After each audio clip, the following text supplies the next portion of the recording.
Hey guys, how's it going? It's me, Chris, again, and today we have a 2015 Mercedes C63 maintenance light reset. We are going to use this button right here, the call button,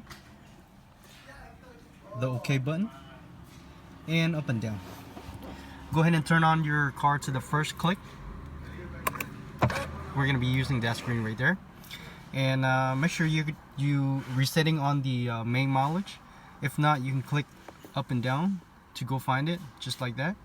Now when you get here, go ahead and press that call button and the OK button at the same time, and give it a few seconds. Give me a second. Okay, press both of button at the same time, give it a few seconds. That should pop up. Now let go. Now scroll down to Assist Plus, enter OK on that. Full service, OK on it. Scroll all the way down to confirm full service, enter on it.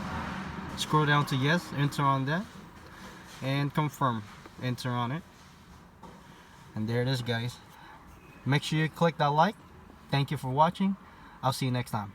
Bye bye.